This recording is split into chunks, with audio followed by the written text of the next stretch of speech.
Quais são os 6 principais tipos de corrimento?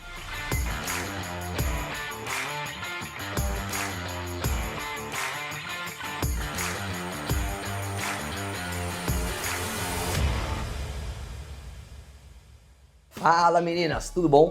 Pra quem não me conhece, eu sou o Dr. Bruno Jacó. Esse é o Gineco Sincero, o maior canal de saúde íntima do mundo. E hoje eu vou explicar pra vocês os 6 tipos de corrimento. Até eu, como ginecologista, recebo muitas pacientes aqui para tratar corrimento. E qual que é a ideia desse vídeo hoje? É você saber identificar e entender o que pode ser, até para você conseguir levar para o seu médico a sua queixa. Eu dividi em 6, A princípio eu ia fazer 5, mas aí eu lembrei de mais um no final, que não é exatamente um corrimento, e aí vocês vão entender por quê. Mas vamos começar pelo corrimento mais básico, mais clássico de todos, que é aquele corrimento branco, sem cheiro, coça e que tem aquela secreção em aspecto de ricota ou de leite talhado, que é a clássica candidíase. E essa eu acho que eu nem precisava falar aqui, que as mulheres praticamente sabem identificar sozinhas uma candidíase. Coçou e não cheirou, é uma candidíase. Segundo, vamos falar do corrimento esverdeado ou até, em alguns casos, acinzentado, que vai ter cheiro e muitas vezes um cheiro de peixe. Isso está até descrito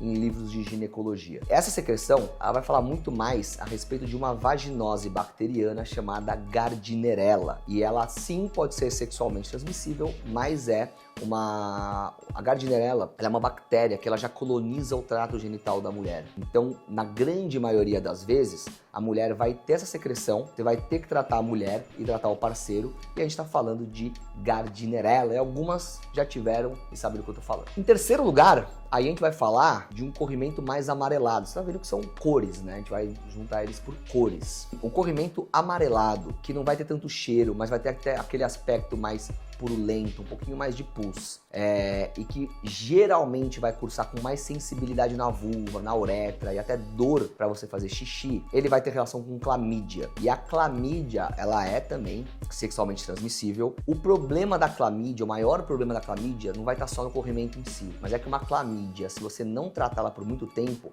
ela pode subir do canal vaginal pro colo do útero, pro útero, pelas tubas e até fazer uma doença inflamatória pélvica, que a gente chama de DIPA, Que algumas mulheres têm dores pélvicas agudas e aí a gente vai ver casos de DIPA, principalmente em pronto-socorro. E se a mulher piorar ainda e não tratar a DIPA, ela pode até desenvolver uma infertilidade por conta de uma inflamação que está na tuba, que vai gerar traves, trabéculas, que pode até atrapalhar a fertilidade futura da mulher. Então, muito cuidado com esses corrimentos que dão ardência no xixi. Em quarto lugar, aí eu vou falar de um corrimento que não tem cor, de um corrimento transparente, que não tem cor, que não coça, que não tem cheiro, que não arde, que não dá dor no xixi. Aí eu vou estar falando do quê? Da secreção fisiológica normal. E por que eu fiz questão de incluir, a secreção fisiológica normal? Porque eu tenho muitas pacientes que vêm aqui falando: doutor, tô com corrimento, já tomei fluconazol e não melhora corrimento. Aí eu pergunto: coça? Não. Tem cheiro? Não. Ele alguma vez muda de cor? Tem ardência? Tem dor na relação?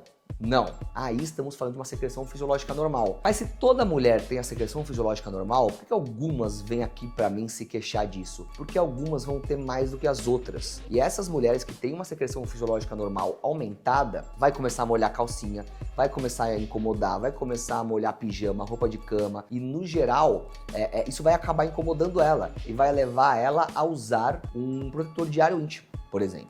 E aí o protetor diário íntimo vai desenvolver uma candidíase. Então é muito importante, meninas, vocês entenderem o que é uma secreção fisiológica normal e entender que ela não é um corrimento. E eu faço, às vezes, o Papa Nicolau, a cultura de secreção vaginal nessas pacientes, para provar para elas com o exame que não tem nenhuma bactéria. A gente faz uma cultura de secreção de bactéria e não vem bactéria nenhuma. Só que aí elas vão falar para mim: tá bom, doutor, beleza, tudo bem, não tem bactéria, não é nenhuma doença, mas me incomoda. Nesses casos, a gente pode até fazer uma cauterização do colo do útero ou usar alguns cremes como o Obocresil, que vão cicatrizar a região e melhorar aquela secreção fisiológica aumentada que pode acontecer por conta, geralmente, até de um ectrópio, uma mudança ali na anatomia do colo do útero que vai favorecer, aumentar essa secreção fisiológica normal. Vamos falar aí não vai ser tanto um corrimento também, vai ser mais uma secreção amarronzada. Toda secreção marrom, a gente vai pensar em quê? Em sangue coagulado, certo?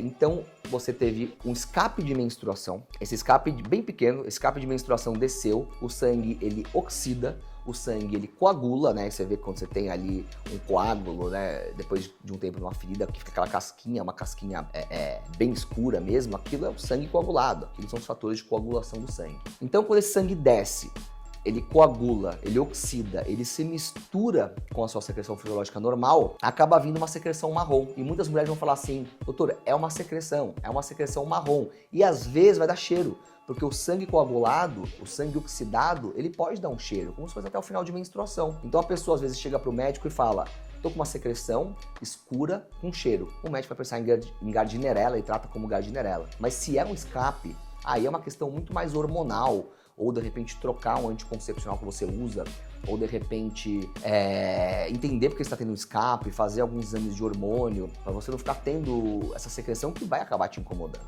E em sexto lugar, se a gente falou do sangue coagulado, vamos falar do sangue que não é coagulado, vamos falar da secreção rosada. Às vezes, algumas mulheres vão ter algumas fissuras, algumas feridas, aí não vai ser tanto do útero, né? Vai ser um pouquinho mais de baixo do canal vaginal, uma relação muito intensa, ou uma mulher que tem um ressecamento vaginal, um atrito. Esse sangue, ele, por ser mais baixo, por não ser um sangue que vem do útero, nem do colo do útero, ele sangra e ele já se mistura com a sua secreção normal, e ele vai exteriorizar como um sangue que não está oxidado. Então ele vai ser mais rosa, por quê? Porque o sangue é vermelho, mas como vai misturar com a secreção que é transparente, o resultado vai ser uma secreção rosa. Então, quando a paciente fala para mim que tá com uma secreção rosa, eu penso duas coisas. Ou uma ferida, né, ali no canal vaginal, no máximo no comecinho do colo, ou o que a gente chama de nidação. Essa mulher tá grávida, quando o embrião ele fixa na parede do canal vaginal, isso dá um sangramento de nidação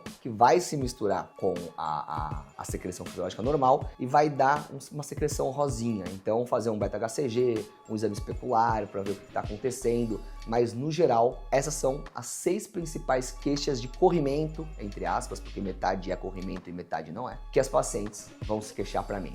E se você sabia disso, né, ou se você não sabia disso, se inscreve no canal e vamos continuar aprendendo tudo sobre saúde da mulher. Tchau, tchau e até a próxima.